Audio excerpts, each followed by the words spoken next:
So let me tell you a little bit about how I would like to structure this channel. So I would like to focus on three main areas. One, we'll be doing videos on pronunciation. Two, we'll be doing videos on vocabulary. And three, we'll be talking a little bit about grammar. We'll also have a bunch of other stuff, but in general, this is going to be the main focus: the pronunciation, vocabulary, and grammar.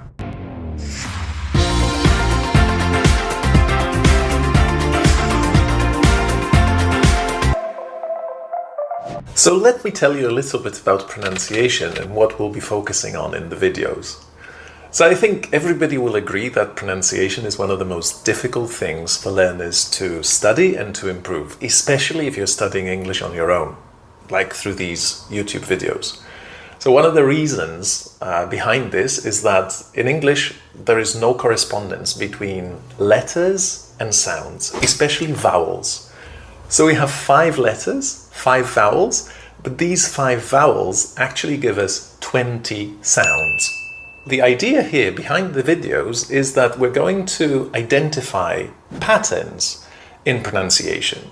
So we're going to take a group of words which share the same sound. Usually it's going to be a vowel sound, and we're going to be practicing them together, both as single words and in sentences, and maybe stories as well. So let me show you how this works. So have a look at these 3 words here. How would you say them? Well, it's come, sun, and done.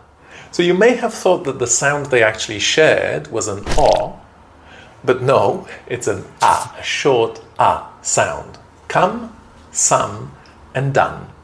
So that's a pronunciation pattern, and there are many more words like these. So in those videos, in that series on pronunciation, we're mainly going to be looking at pronunciation patterns, and hopefully this is going to be something which will help you improve your pronunciation. Another area that I'd like to be looking at on the channel is vocabulary, and not just any vocabulary. What I'd like to be looking at are phrasal verbs. In case you don't know what a phrasal verb is, it's basically a verb that goes together with a preposition. And, well, theoretically, there's nothing difficult about that. Like, for example, if we look at one of the most common phrasal verbs in English, pick up, there's theoretically nothing complicated about pick up. We know the meaning of pick, we know the meaning of up, so what's the problem? Well, let's have a look at some of the common meanings of pick up. We'll start this at A2. Have a look at this sentence. I couldn't pick up the rock. Probably it was too heavy to lift. The meaning of pick up in this sentence is to lift. But this is a very basic level of pick up. Let's have a look at another sentence, this time at B1.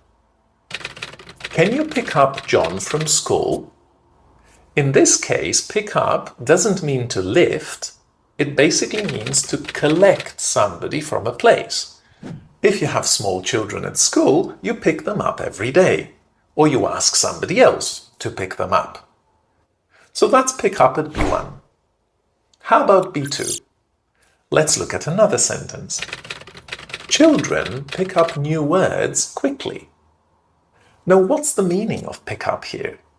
Does it mean to lift or to collect?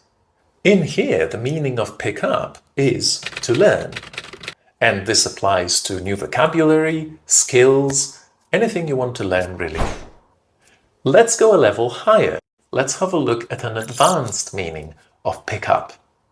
Suddenly, the wind picked up. What's the meaning here?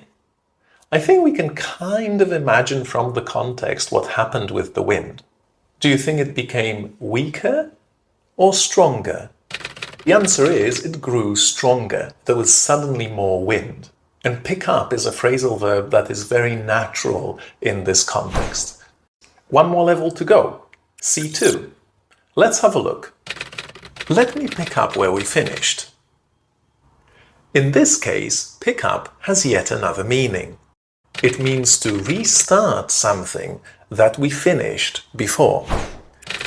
By the way, this is not a complete list of all the meanings of pick up. There are plenty more. So this little exercise shows us 2 things. First, the same phrasal verb can have a variety of meanings, and that makes it very difficult to learn. Second, it also shows us that it's a myth that phrasal verbs are only for advanced students. Many students think that phrasal verbs are only for people who want to do the first certificate or the advanced, but that's actually not true. As you can see in this exercise, for example, pick up is a phrasal verb that is already used at pre-intermediate. Another thing that makes phrasal verbs really tough, really difficult to learn, is the fact that they are very dependent on context. Many times you can only use a phrasal verb in a very specific situation. For example, if you look at the meaning of pick up in our C1 sentence, you can see that it means to become stronger. The wind became stronger, it picked up. But you can't use pick up, for example, to talk about physical strength.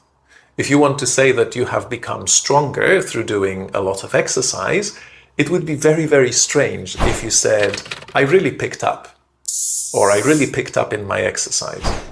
So as a student, you might be asking, well, if the phrasal verbs are so complicated, why should I even bother learning them? Well, there's a good reason for that. Phrasal verbs are an example of a very natural vocabulary in English. When a native speaker has a choice between using a phrasal verb and a normal word, they're normally going to choose the phrasal verb. So it's really worth learning phrasal verbs, because when you use phrasal verbs correctly, you sound natural, fluent, you sound confident. Now, the last area I'll be making videos on is grammar.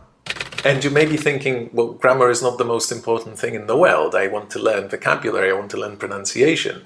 And you are right in the sense that grammar is not actually that important when it comes to communication. But when you have reached the intermediate level or maybe upper intermediate level and you would like to do some exams, some official tests in English, then grammar actually becomes a very important tool for you to pass these tests. When you have good knowledge of grammar, it gives you a lot of flexibility and makes you a much more confident communicator in English. So I would say grammar is fairly important, especially at higher levels, and it's always good to be aware of why we use certain structures. So our first grammar video is going to be a full tutorial of the English tenses. We're going to divide the tenses by level, and we're going to divide the uses by level as well.